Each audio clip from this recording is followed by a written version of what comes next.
reflecting is a great way to see what has gone well, what hasn't gone well, what small changes can be made to improve things going forward.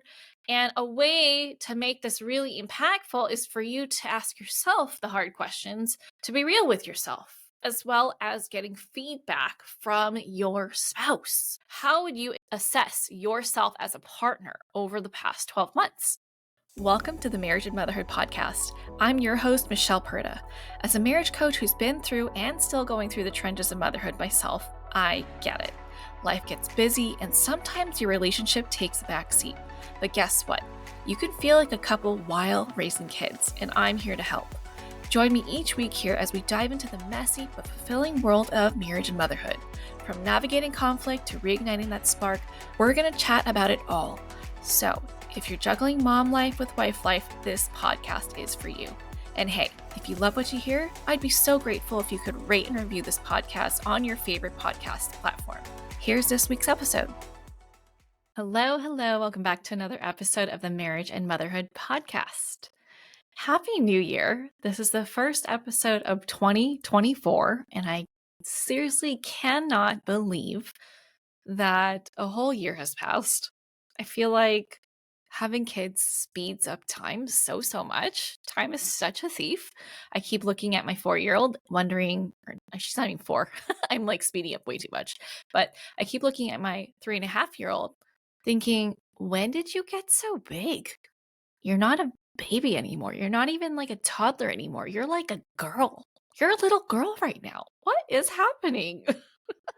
And I have a teenager who's turning 14 this week. And man, is he a teenager. And I've got a 7-year-old who's suddenly become way more athletic, where he used to struggle with skipping.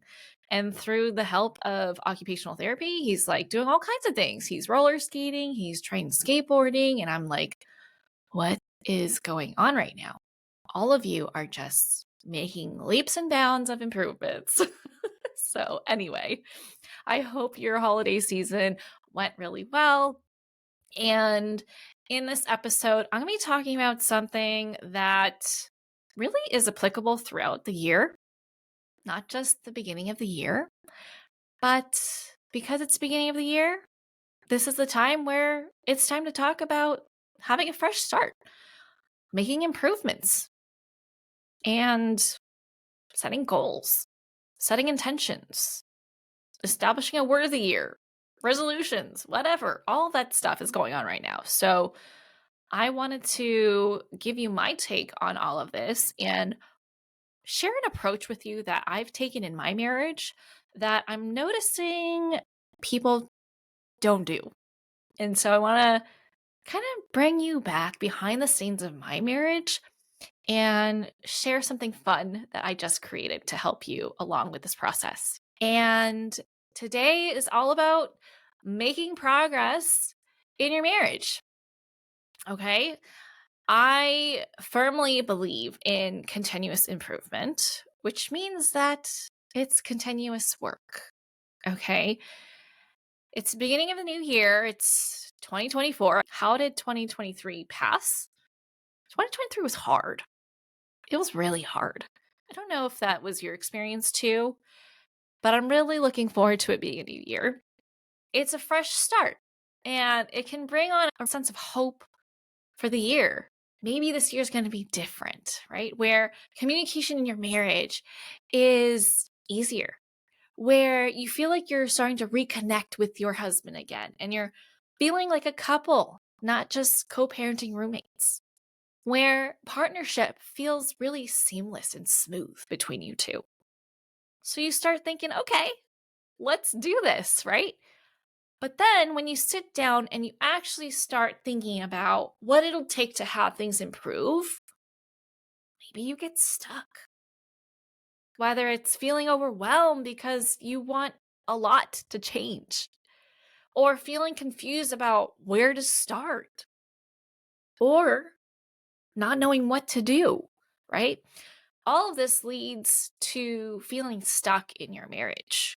Maybe you love your spouse, but you don't love how your marriage feels right now, and you don't know what to do about it. So when we feel stuck here, the way you communicate stays the same or gets worse. You start to feel less and less connected with each other. The way you work together as partners seems like it just gets harder and harder. It's not anything exciting or something that you want to be able to say about your marriage, right? No one wants to feel stuck in your marriage. And nobody wants to feel like marriage has more bad days than good days, or that every disagreement is going to blow up into an argument, or that you won't ever be able to be on the same page with things, or feeling like the romance has died, like you're just roommates, right?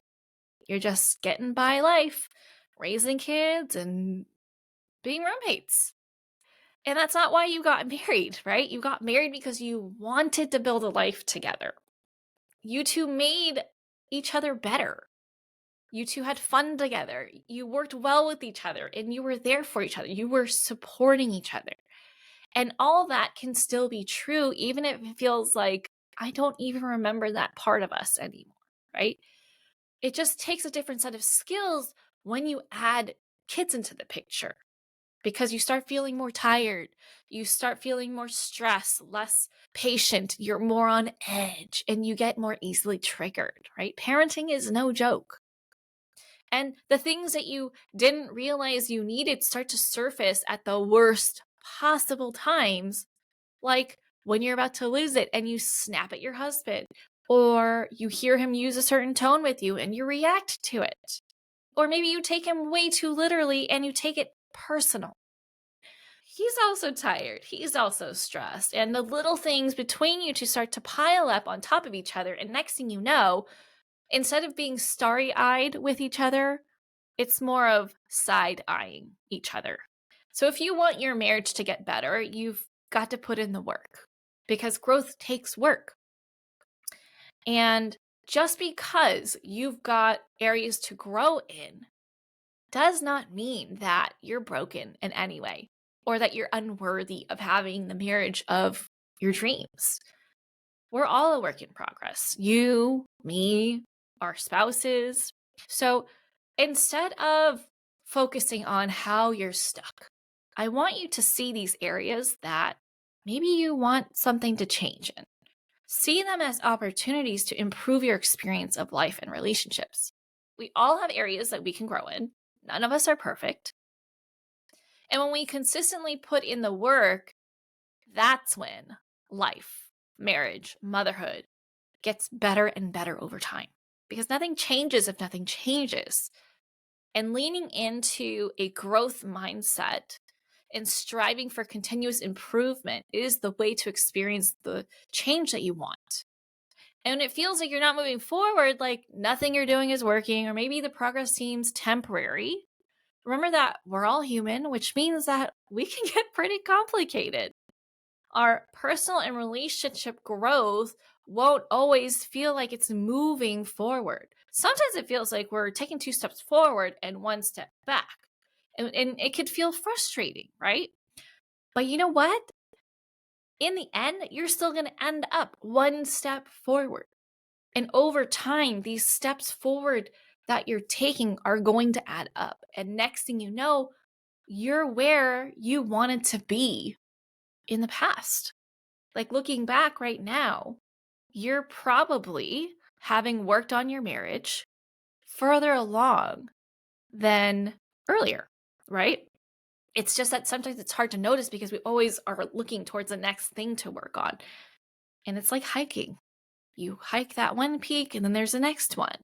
So it's valuable to look back and notice the changes that you guys have made, the growth that you guys have seen. Okay. So the first step, if you're stuck, to being able to change is knowing what to focus your intentions and attention on.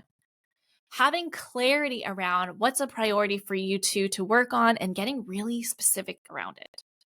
Not like, oh, this year I want to improve our communication. That's really vague, right?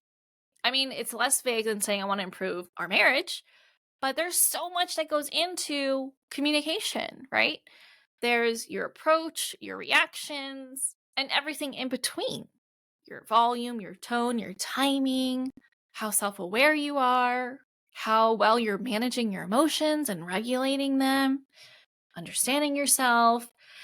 It's helpful to have something or someone to help show you what to work on, kind of like at work.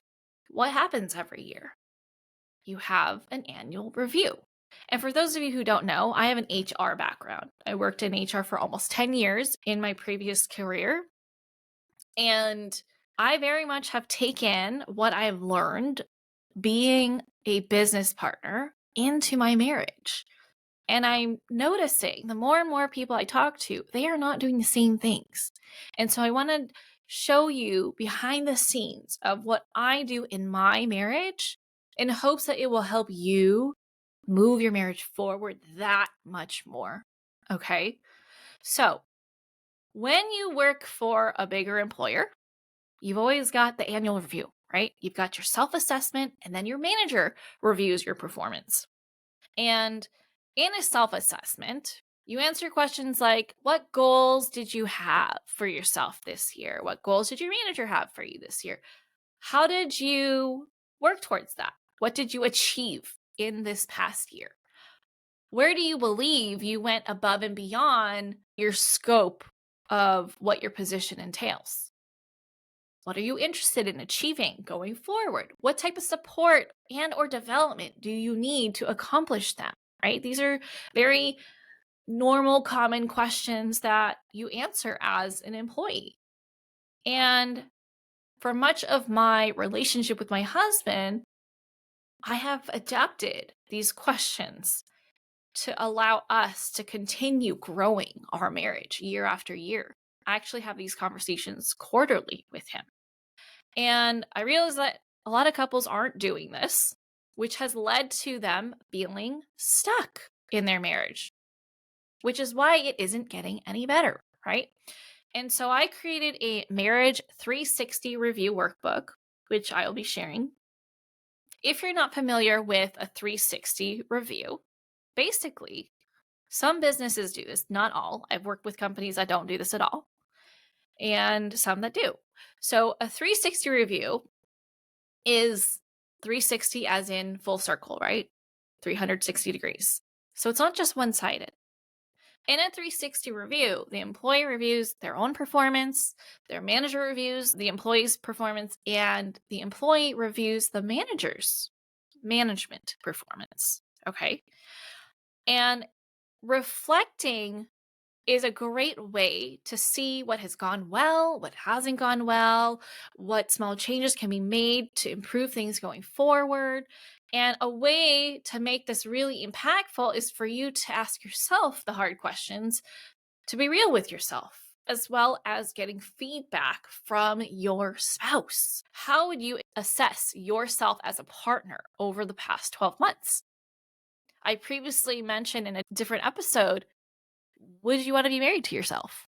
Right? So this is kind of along the same lines, but even more spelled out. How have you grown as a partner? What challenges did you run into and overcome? What areas do you want to grow in? What do you need to be able to grow in these areas?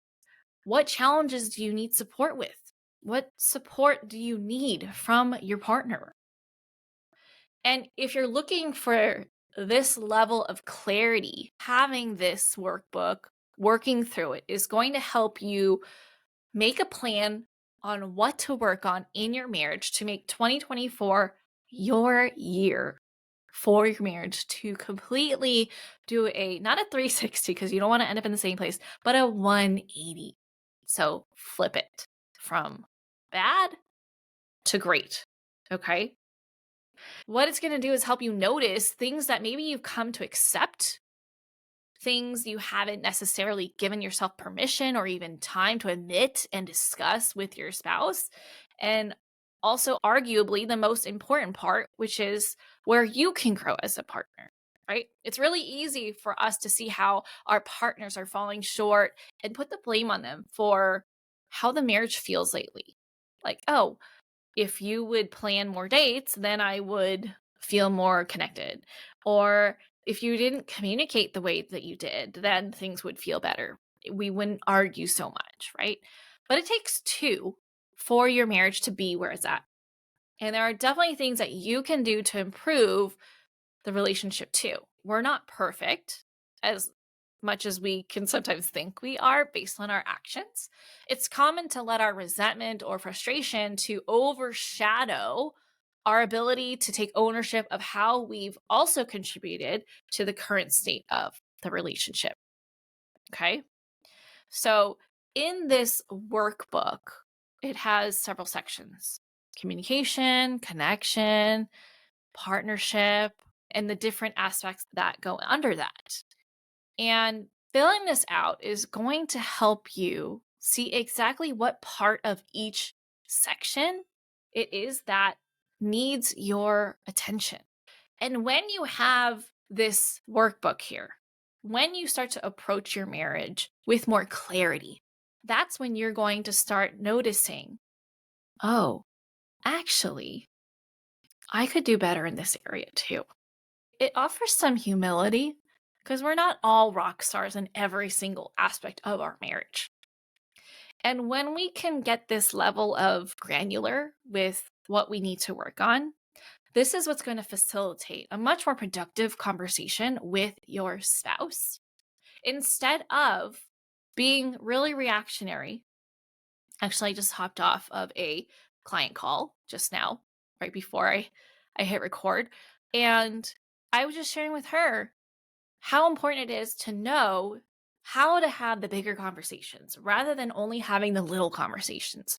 So, for example, instead of only having conversations around the moments that you didn't like how things turned out. For example, she said that one night they were watching a show and he turned it off and she noticed one of the shows coming on was something that she liked. So she asked him, "Can you hit record?" And he said, "Well, no, the show is on all the time and you can do it. I'm done." And so she took offense to that. She felt like he didn't care. He couldn't do such a small thing for her just to show that he cared for her. And that turned into a little spat. But what she didn't notice was the different aspects of the interaction that got missed. He said he was done. She took it really personally. She interpreted what he said way different than how he meant it.